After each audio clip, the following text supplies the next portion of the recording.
Hands down, the best line from these books is they should have cast Mel Gibson instead of Gregory Peck as Atticus in To Kill a Mockingbird, and then the film could have ended with him killing Mr. Yule with a flamethrower.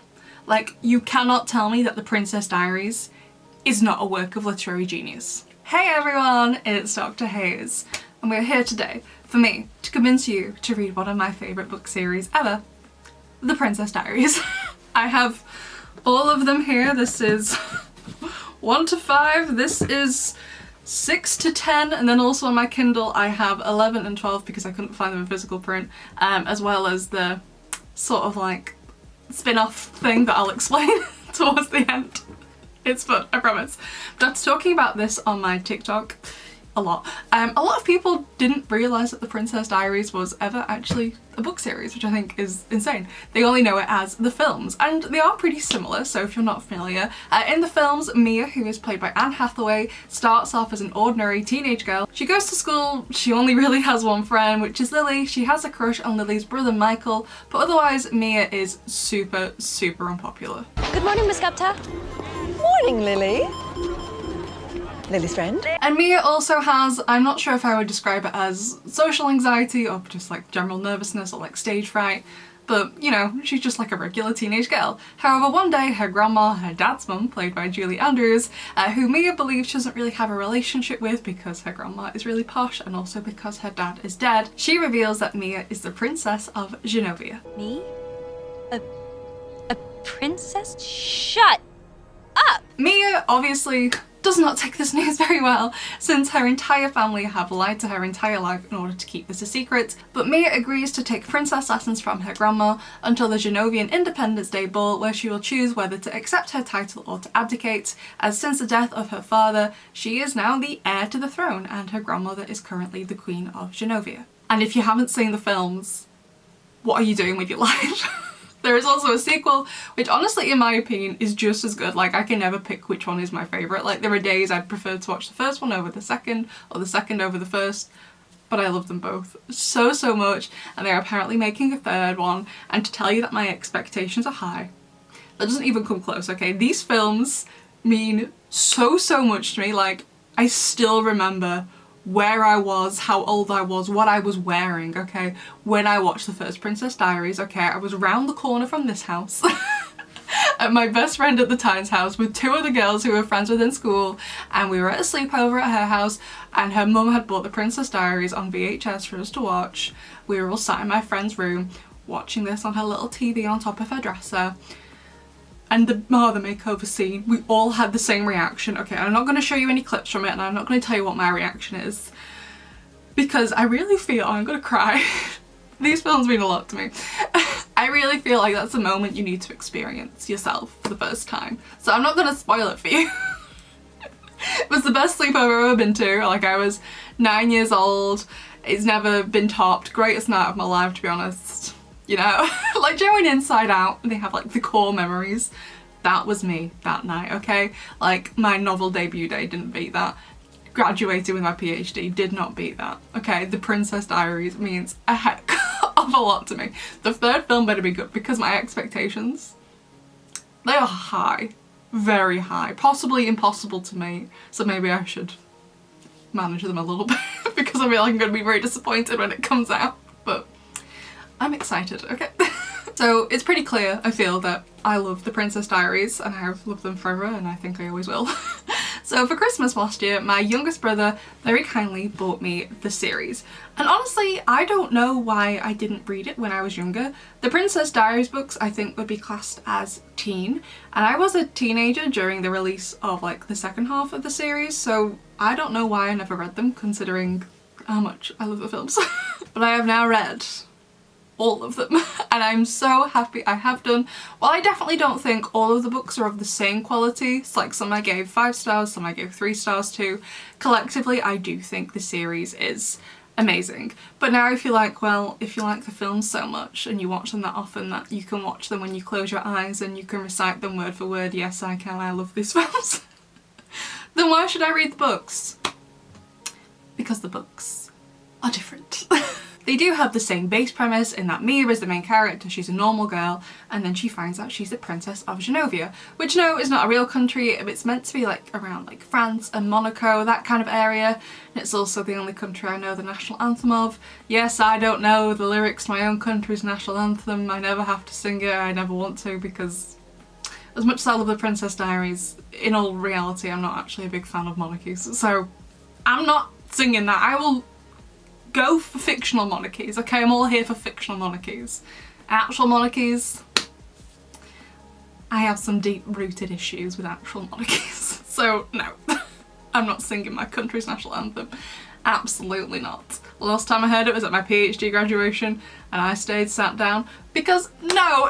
So if the base premise is the same, what's actually different? So firstly, the films are set in San Francisco, but the books are largely set in New York. And the only reason I can think of the change is due to a plot point with Mia towards the end of the film and her first ever car, and because San Francisco, I'm just basing this entirely off the films, I don't know, never been anywhere in the US, never been to the US at all. It seems San Francisco is quite hilly, quite steep. And New York isn't, I think. I feel like from what I've seen in films, I feel like New York is quite flat, or at least in comparison to San Francisco is rather flat. And I feel like, I don't know, I feel like if you lived in New York, you probably wouldn't even bother getting a car, she'd probably just take the subway. So that's the only reason I can think why they changed the location, because of this car plotline they had. And another difference is that Mia's dad is still alive in the books. So in the books, Mia's dad is still in love with her mother Helen, but she doesn't want to be royal, so they kind of agreed that basically Helen will take Mia and raise her and she will never know about her royal heritage, and Philippe, her dad, will basically go off, fall in love with someone else, and have that woman give birth to the heir to the throne. However, Prince Philippe gets testicular cancer, and due to the surgery and the treatment, he is rendered infertile, meaning he can't have any more children, meaning Mia is the heir to the throne. And now you're probably asking, Hayes, why on earth did they kill off Mia's dad in the films then? And honestly, in my opinion, it's a very sound reason, full of logic. So in this interview from 2017, Princess Diaries author reveals reason why Mia's dad wasn't in the movies at all. If you've read the Princess Diaries books, you know full and well that Mia's dad, Arthur Christophe Philippe Gerard Grimaldi Rinaldi, is alive. In fact, he's alive for the entire series, but not in the films, and the reason for that is all because of Julie Andrews. Author Megabot spoke to EW about her most famous book series and how it came to be that Philippe was killed off in the movies. He plays a big role in the books. I was like, oh my god. What did he do? I've got it was Disney and they always kill the fathers like in every movie. But that wasn't the reason they did it at all. They said, well, we have this actress who's a really big actress that we want to play the grandmother, and we want to make her role much bigger and kind of raise the stakes and give her a lot more lines. And we think we can give her a lot of the dad lines Meg shares.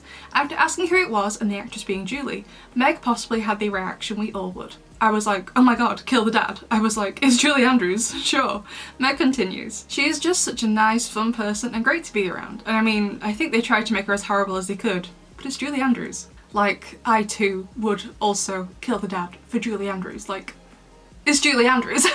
Come on. She's an icon, she's a legend, and she is the moment.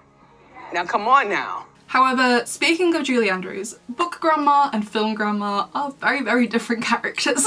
Personally, I would describe film grandma as firm but fair. She starts off liking Mia, she never dislikes her I feel like in the films, but she's sometimes quite hard on her because Mia is one day going to ruin her homeland, Genovia. But as the film goes on, she starts to see Mia as more than just an heir to the throne, and more as her granddaughter.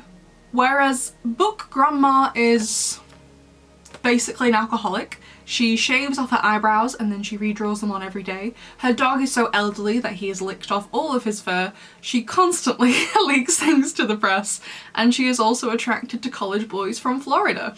In short, she is an absolute menace and is a source of major frustration, but she's absolutely hilarious in the books. And staying focused on the characters for a moment before we move on to other aspects of the books, from the films, Lily, Michael, Lana, Mr. Giovanni and Paolo are in the books, I think, apart from Mia, Helen and the grandma. I think those are like the only other reoccurring characters, and of course Fat Louie. Fat Louie is in the books. In the films, Mia's bodyguard is Joe, who I absolutely love. You can call me Joe. Joey? No, Joe. But But in the books, Lars is Mia's bodyguard. He definitely doesn't have that big of a character. I really enjoyed the changes, how they adapted him into Joe instead. That was really good. And there are also a load of other characters in the books that don't make it into the film, such as my favourite character from the books, which is Tina Hackenbarber. Oh my god, Tina! The absolute best character. So during the first Princess Diaries, let me hold it up. During the first Princess Diaries, when Mia finds out she's a princess and eventually it leaks to the press and she's bombarded from all angles, Lily basically stops talking to her because she basically believes that Mia knew and kept it a secret all this time.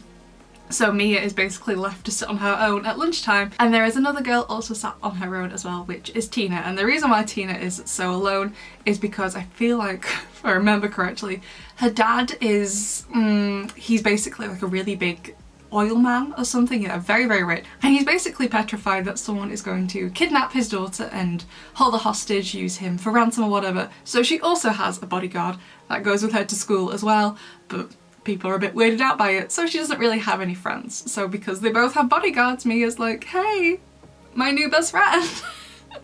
But Tina, oh my god, she is the absolute best. She is there for Mia through absolutely everything, from the moment they start speaking in this book right the way through to the final book of the Princess Diaries. They are like this. I love Tina so, so much. Their friendship is amazing. I think as well in the ninth one, Mia also starts going to therapy, and her therapist is absolutely amazing. The therapist scenes in this book are so, so good. There are also other adults that are in the books that you sometimes see in the films. So for example, Principal Gupta, who in the film is played by Sandra Oh. Gupta.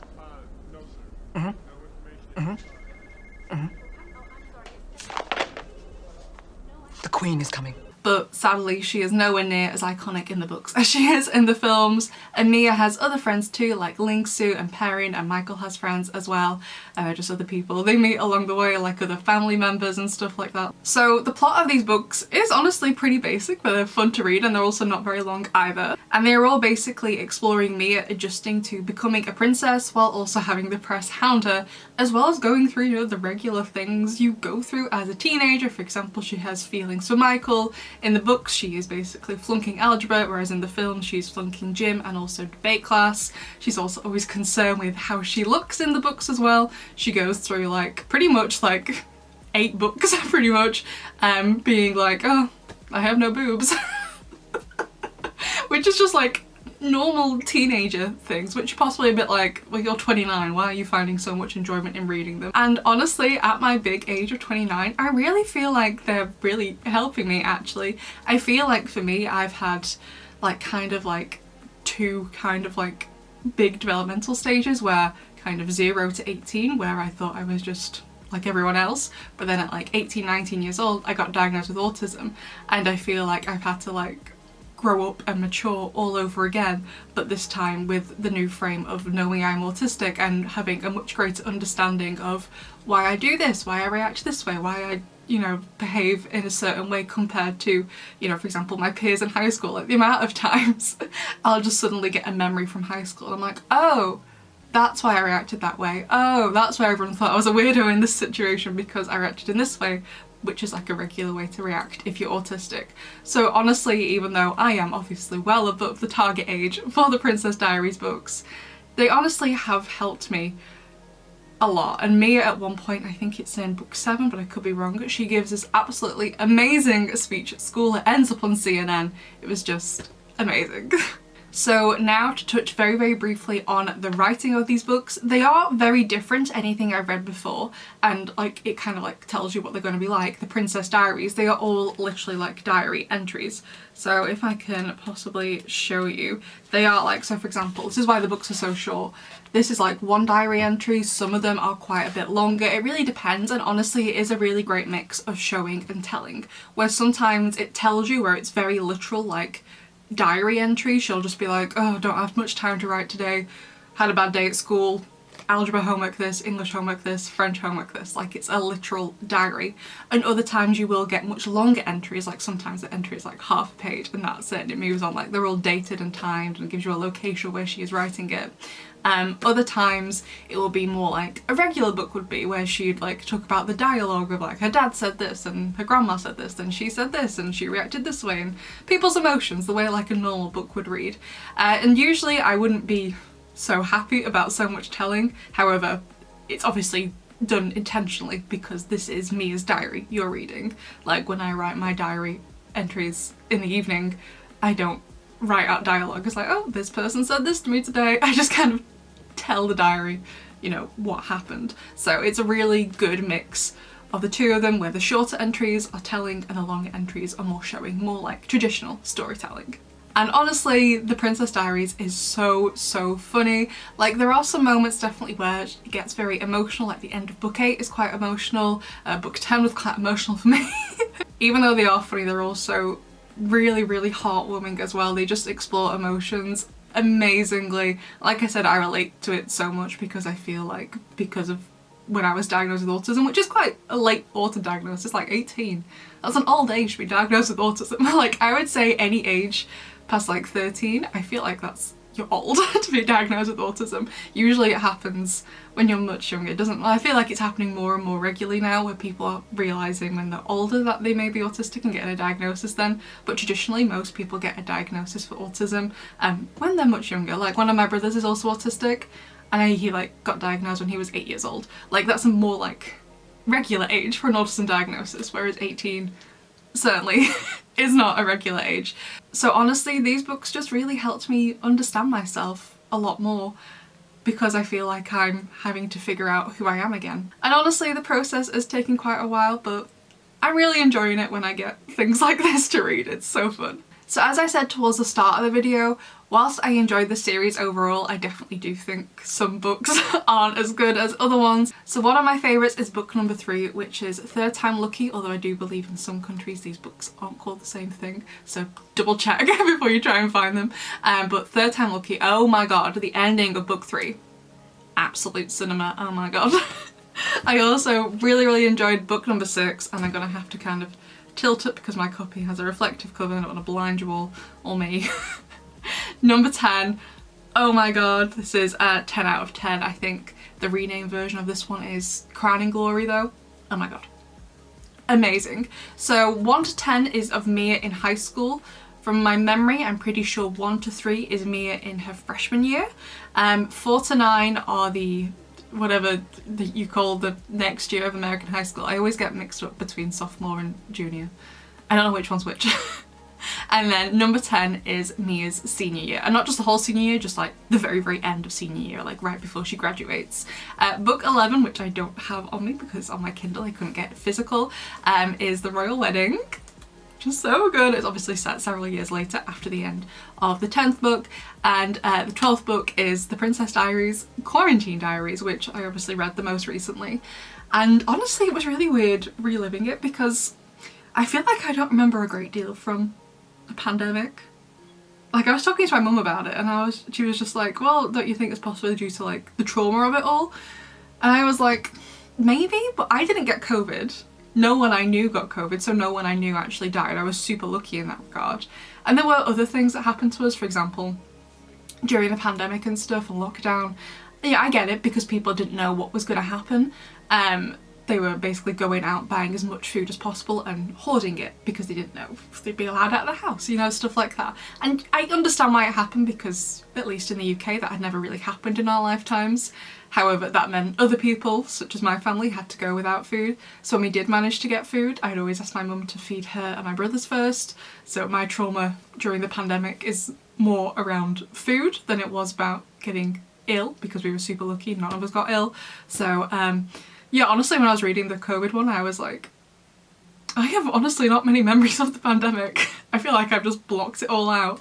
So yeah, that was fun. And there are also extra books like set in between the mainline books, which I unfortunately haven't been able to read. They just seem like, from the descriptions of them, little novellas, but I don't think they're in print anymore, or if they are, people are selling them like on eBay for like £100, and I'm like, I don't love the Princess Diaries that much, but if you have read any of like the mini little ones in between, I'd love to know if they're good or not.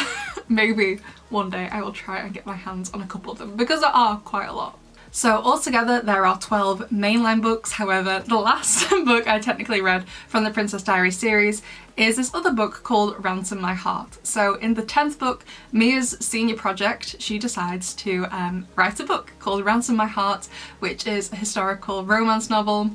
Honestly, it wasn't that good. I felt like a lot of the time it had a similar style to the Princess Diaries, wherein the narrator was just telling the reader things, which works really well for the Princess Diaries because it's a diary, but Ransom My Heart, like, it wasn't a diary. It was like a regular novel. So I didn't really feel like it was great in some places, and it ends really, really abruptly. It was very strange, but otherwise I did enjoy it. It was an easy read. These books are definitely easy reads, like you can see how thin they are. Like the last like 2 books, 9 and 10, are definitely the longest ones, and Royal Wedding I also think is about 400 pages, but like you can see with like, this is book number 3, hardly anything to them. Like you can read this in a day if you have the time to sit down and just go for it. They're so easy to read. So overall, if you love the films, in my opinion, you will also love the books. They're so funny, they're so emotional, they're so heartwarming. The films mean absolutely everything to me, and now so do the books. They are just amazing, and if Meg Cabot wants to write another one, I'll totally be here for it. Anyway, I'd love to know what you think of this, if you're gonna pick them up, if maybe you've read a couple of them but put them down, if you're gonna carry on reading them, because oh my god, they're just absolutely amazing. But anyway, that's all I have to say for the Princess Diaries books. They're just, oh my god, so good. I'd love to know what you think, and I will see you in the next one. Bye!